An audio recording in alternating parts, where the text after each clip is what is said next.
HTML options for slices. HTML options for slices. Display the slice option dialog box. Do one of the following. Double click a slice with the slice select tool, and if the tool isn't visible, hold down the crop or slice tool, and with the slice select tool active, and click the slice option button. And in the option bar, this method is not in the save for web and devices dialog box. And how to specify a slice content type. Specify a slice content type. You can specify how the slice data appears in a web browser when exported with an HTML file, and these available options vary according to the slice type you select. And image slices contain image data, and this is the default content type. And no images, by the way, no image slices let you create empty table cells that can be populated with text or a solid color, and you can enter HTML text in a number image slice and in a no image slice. If you set the text is HTML option in the save for web and devices dialog box, the text is interpreted, by the way, as HTML when viewed in a browser, and the slices of type no image aren't exported as images and can be previewed in a browser. And be careful here please now. Setting options for an auto slice promotes the slice to a user slice. And step number 1, select a slice. If you are working in Photoshop, then double click the slice with the slice select tool to display the slice option dialog box. Step number 2, in the slice options dialog box, select a slice type from the type pop-up menu. And how to rename a slice. If you'd like to rename a slice, how? As you add slices to an image, you may find it helpful to rename slices based on their content. By default, user slices are named according to the setting in the output setting dialog box. And select a slice and double click the slice with the slice select tool to display the slice options dialog box. In the slice options dialog box, type a new name in the name text box. Note and be careful again. The name text box is not available, by the way, for no image slice content. How to choose a background color for a slice. If you'd like to choose a background color in the slice, how to choose background color for the slice. You can select a background color to fill the transparent area for image slices or entire area for no image slices of the slice.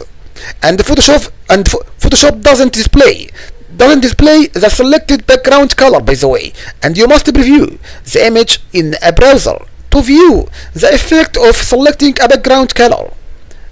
And step number 1, select a slice. If you are working in the Photoshop save for web and devices dialog box, then double click the slice with the slice select tool to display the slice options dialog box. Step number 2, in the slice options dialog box, select a background color from the background color pop-up menu, then select none matte and white, black or either using the Adobe Color Picker. Assign URL link information to an image slice. How to assign URL link information to an image slice. Assigning URL to a slice makes the entire slice area a link in the resulting web page. And when a user clicks the link, the web browser, by the way, navigates to the specified URL and target frame. And this option is available only for image slices, by the way. And we have steps here. Step number 1, select a slice. If you are working in Photoshop, double click the slice with the slice select tool to display the slice option dialog box like the previous step. And step number 2, in the slice options dialog box, enter URL in the URL text box, and you can enter a relative URL or absolute full URL. If you are enter an absolute URL, be sure to include the proper protocol. For example, HTTP adobe.com, not Adobe, not www.adobe.com. Okay, great. For more information on using relative and full URL, see on HTML reference. Step number 3. If desired, enter the name of a target frame in the target text box.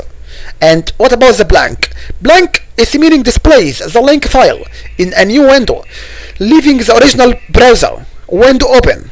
And what about self? Self displays the linked file in the same frame as the original file. And what about parent? Parent displays the linked file in its own original parent frame set. And use this option, by the way, if the HTML document contains frames and the current frame is a child and the linked file appears in the current parent frame. So what about underscore top? Top replaces the entire browser window with the linked file, by the way, and removing all current frames, and the name must match a frame name previously defined in the HTML file for the document. And when a user clicks the link, the specified file appears in the new frame. Note and be careful again. For more information on frames, see an HTML reference. And how to specify browser messages and alt text. You can specify what messages appear in the browser, and this option are available only for image slices and appear only in exported HTML files. And select a slice. If you are working in Photoshop, double click a slice with the slice select tool to display the slice option dialog box like the previous step. And step number 2, in the slice option dialog box, type the desired text like the previous and message text. It changes the default message in the browser status area for a selected slice or slices. By default, the slices URL, if any, is displayed. And alt tag specifies an alt tag for a selected slice or slices, and the alt text appears in place of the slice image in non-graphical browser, and it also appears in place of the image while the image is downloading and as a tool tip in some browsers. So what about add HTML text to a slice? How to add HTML text to a slice? When you choose a slice of type no image, you can enter text to be displayed in the slice area, by the way, of the resulting web page. This can be plain text or text formatted with standard HTML tags, and you can also select vertical and horizontal alignment options. For more information on a specific HTML tags, see an HTML reference. And Photoshop doesn't display, by the way, Photoshop doesn't display HTML text in the document window, and you must use a web browser to preview the text, and be sure to preview HTML text in different browsers and with different browser setting and on different operating systems to confirm that your text is displayed correctly on the web. And do not be careful. The amount of text in a no image slice can affect the layout of an exported page, by the way.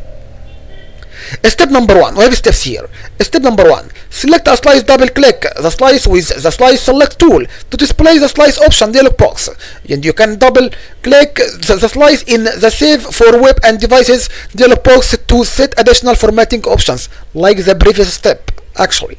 And in the slice number 2, in the slice option dialog box, select no image from the slice type menu like the previous again. And step number 3, type the desired text in the text box like the previous, and save for web and devices dialog box only. If the text includes HTML formatting text, select the text is HTML option. If you don't select this option, HTML tags are ignored and all text appears as unformatted plain text on the resulting web page. Step number 5, save for web and devices dialog box only. If desired, then select options in the cell alignment section of the dialog box. like the next. Default is meaning uses the browser's default for horizontal alignment, and left is meaning aligns the text to the left side of the slice area, and center is meaning aligns the text to the center of the slice area.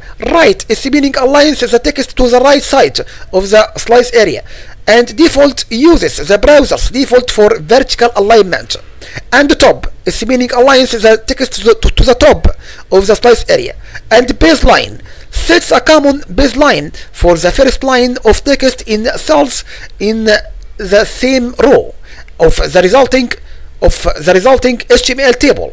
Each cell in the row must use the baseline option, by the way. So in the middle centers the text vertically in the slice area, and bottom is meaning aligns the text to the bottom of the slice area.